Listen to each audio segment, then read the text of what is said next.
Welcome to Explore Ages, where we investigate the mysteries of time. In this series, we explore the intricate history and ongoing developments of the Iran-Israel proxy conflict.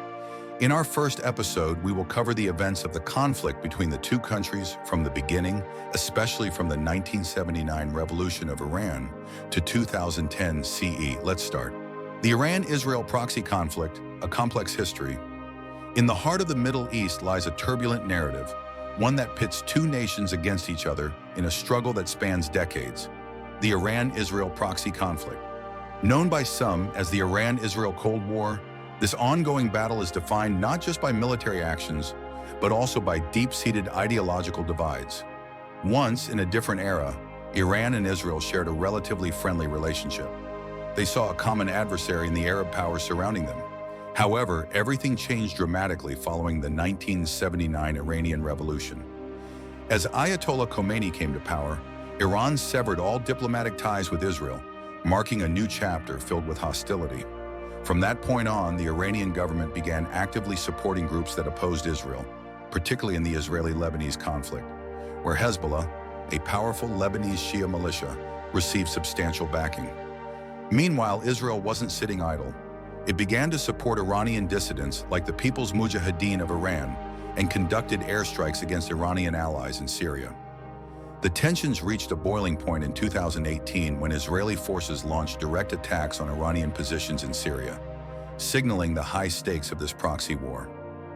The roots of this conflict are complicated. In the years leading up to the 1990s, as the Soviet Union dissolved and Iraq weakened, Iran's revolutionary leaders shifted their focus toward championing the Palestinian cause. They saw the Palestinians as oppressed and sought to rally Arab support. By aligning themselves with groups like Hamas and the Palestine Liberation Organization, Iranian leaders hoped to gain acceptance in the region and elevate their status among Sunni Muslims. Yet the ideological divide only deepened. Iran's leadership openly predicted Israel's demise and has pushed for a one-state solution, aiming to replace Israel entirely. In contrast, Israel views Iran as a significant existential threat, accusing its regime of harboring genocidal intentions. This fear has driven Israel to take aggressive actions, including imposing sanctions and preparing for potential military strikes to thwart Iran's nuclear ambitions. The conflict has manifested in various brutal wars over the years, including confrontations with Hezbollah in 2006 and multiple conflicts with Palestinian groups in Gaza from 2007, 2008 to 2024. The 1982 Lebanon War and the Israel-Hamas wars stand out as some of the deadliest episodes in the Arab-Israeli saga, marking a landscape of ongoing violence and unrest. As this complex narrative unfolds, the stakes remain high for both nations. The Iran-Israel proxy conflict is not just a battle for territorial control, it's a clash of ideologies, national identities, and survival. And as history continues to write itself, the world watches closely, wondering where this turbulent relationship will lead next. The roots of hostility, Iran's support for the Palestinians.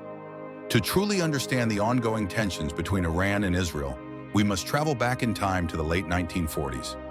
It was a time of great upheaval in the Middle East, and among the voices rising in support of the Palestinian cause was Iranian Ayatollah Mahmoud Taleghani. In 1949, during a poignant visit to the West Bank, Taleghani was deeply moved by the plight of Palestinian refugees. This experience ignited a passion within him to advocate for the rights and needs of the Palestinians. As the 1950s and 1960s unfolded, Taleghani became a prominent voice within Iran, raising awareness and funds, including zakat, charitable donations meant to support those in need, for Palestinian refugees. His efforts, however, alarmed the Iranian government, which worried that the Iranian public's sympathy for the Palestinians might threaten its own authority.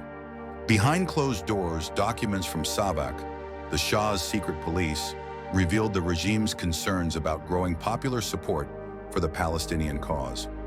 Fast forward to the tumultuous years leading up to the 1979 Iranian Revolution. Ruhollah Khomeini, a vocal critic of the Pahlavi dynasty, emerged as a pivotal figure in Iran. He openly condemned the ties that the Shah had forged with Israel, viewing the Jewish state as a supporter of his regime. Khomeini's rhetoric resonated with many who felt the grip of foreign influence on their nation. With the revolution's success, the landscape changed dramatically. Khomeini's new government adopted an openly hostile stance toward Israel. They rejected any recognition of Israel as a legitimate state and severed all diplomatic and commercial ties. The Iranian leadership began to portray Israel not just as a political adversary, but as a colonial outpost, referring to its government as the Zionist regime and labeling Israel itself as occupied Palestine.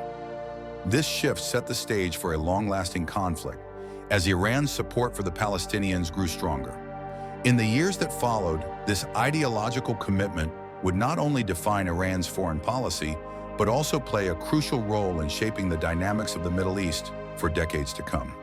As the narrative of conflict continues to unfold, the history of Iranian support for the Palestinian people remains a key chapter in the larger story of the Iran-Israel rivalry. A complex relationship, unexpected alliances, and consequences. In the shadow of war, an unlikely alliance formed between two nations that would later become bitter enemies.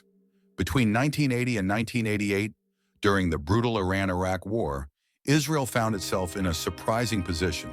Despite the rising tensions that would come to define their relationship, Israel was one of the primary suppliers of military equipment to Iran.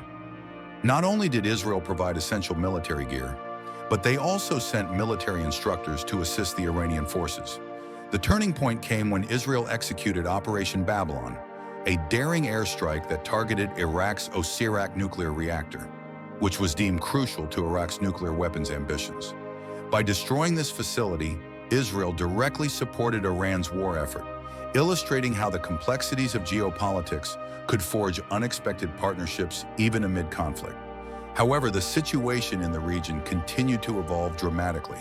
In 1982, Israel invaded Lebanon, resulting in significant shifts in power dynamics.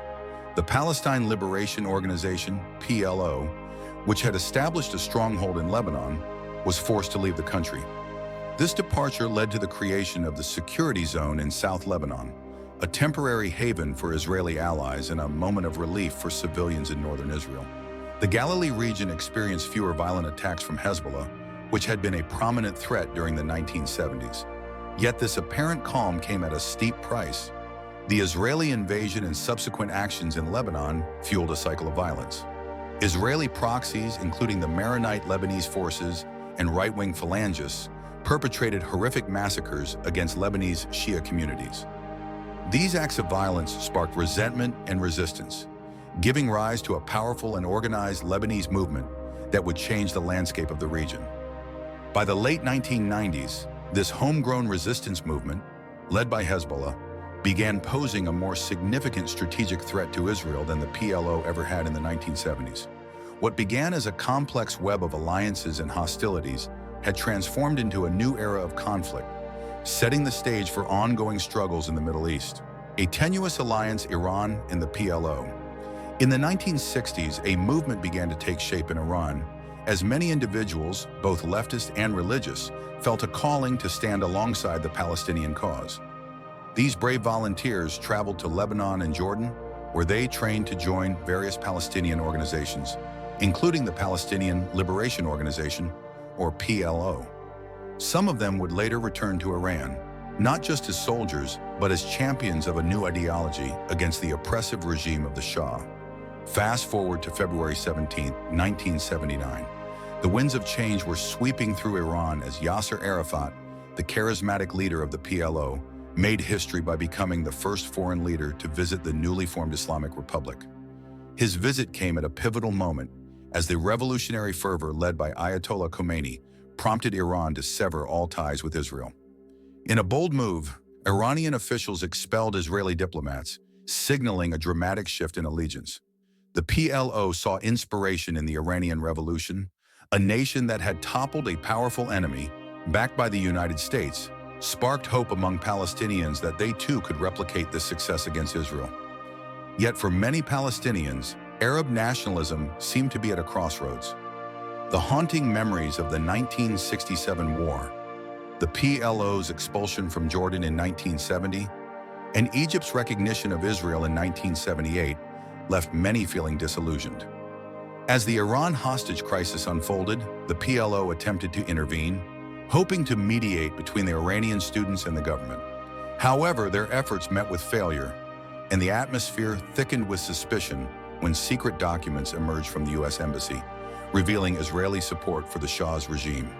When the Iran-Iraq war erupted, Arafat found himself in a precarious position. Fearing that the conflict would overshadow the Palestinian struggle, he sought to mediate between Saddam Hussein and Khomeini.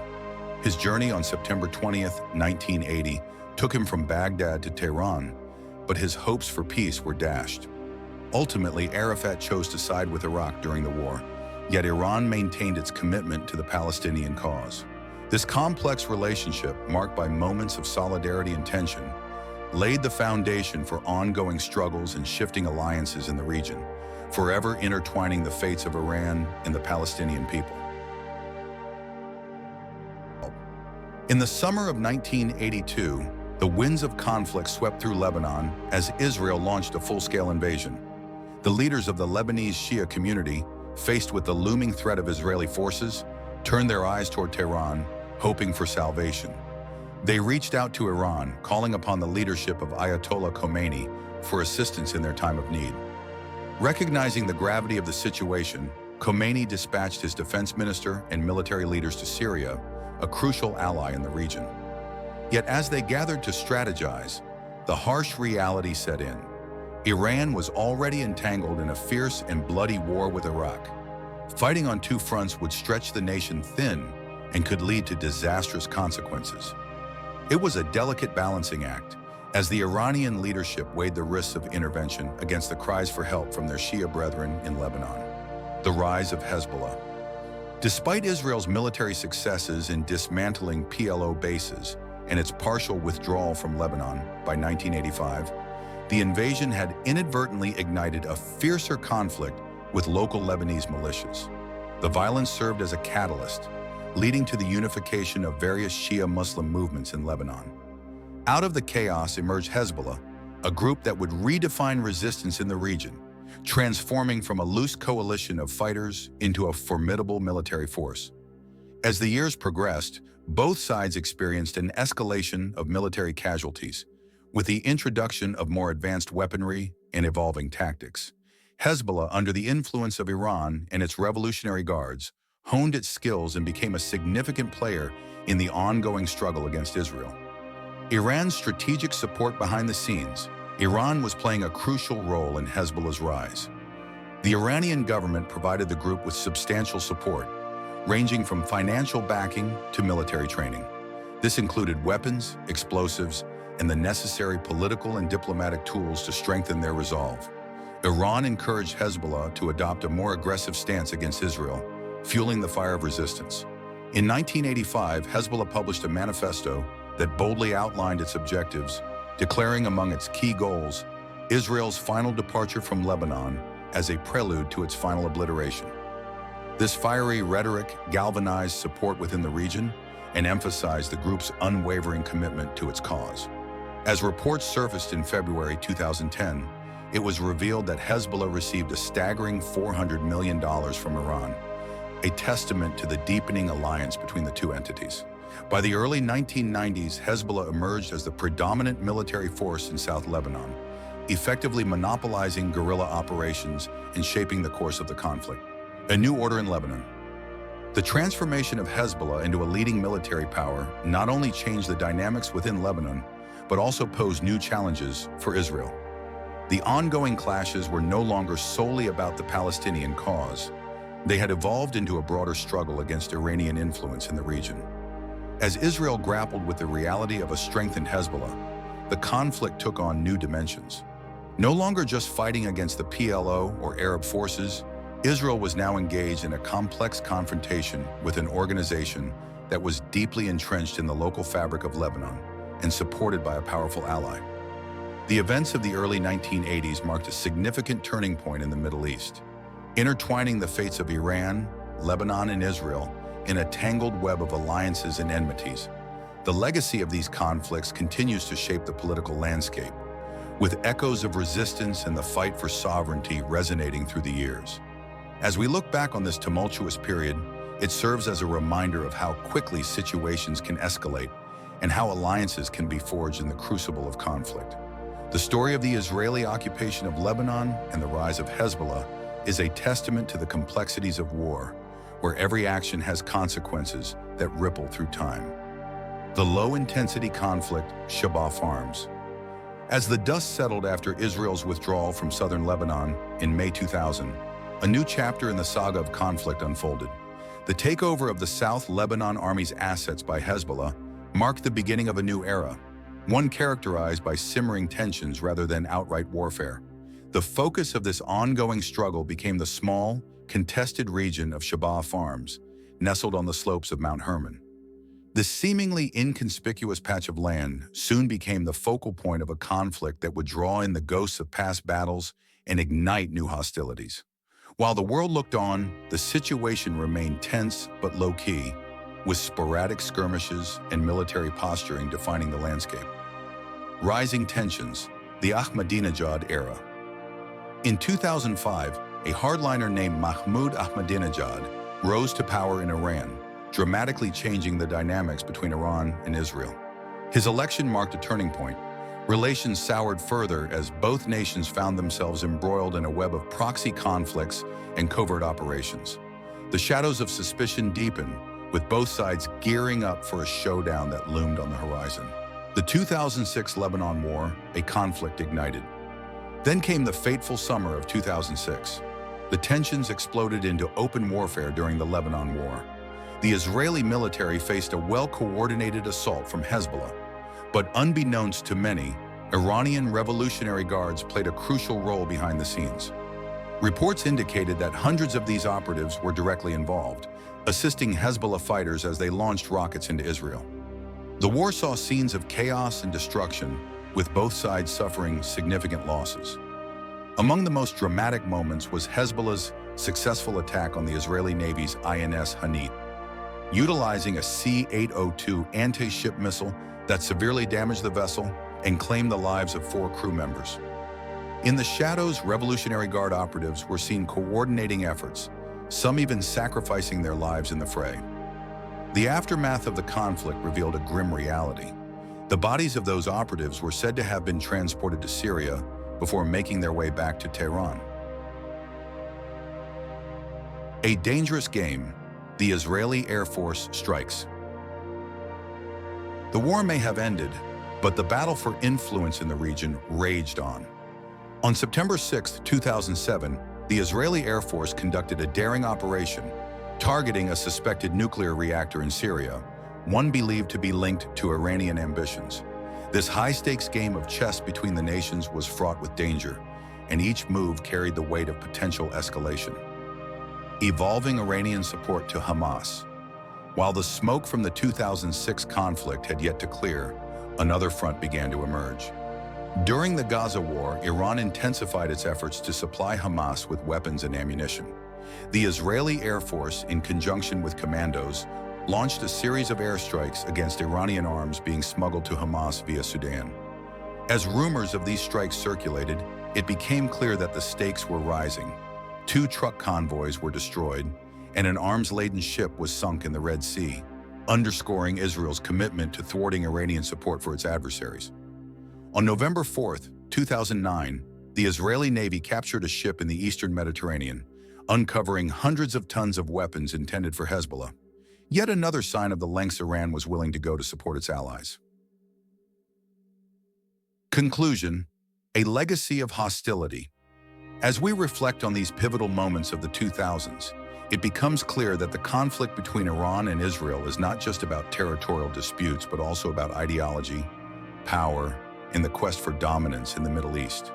The Shebaa Farms conflict, the 2006 Lebanon War, and the evolving support for Hamas illustrate the complex tapestry of alliances and enmities that continue to shape the region.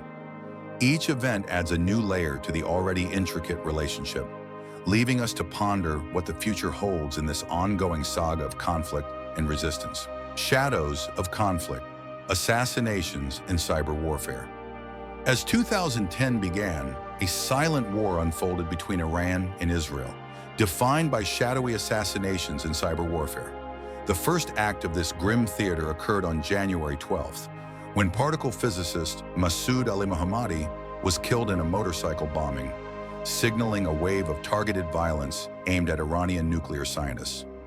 Many speculated that Mossad, Israel's elite intelligence agency, was behind these covert strikes. The violence escalated dramatically, culminating on October 12th with an explosion at an IRGC military base that claimed 18 lives.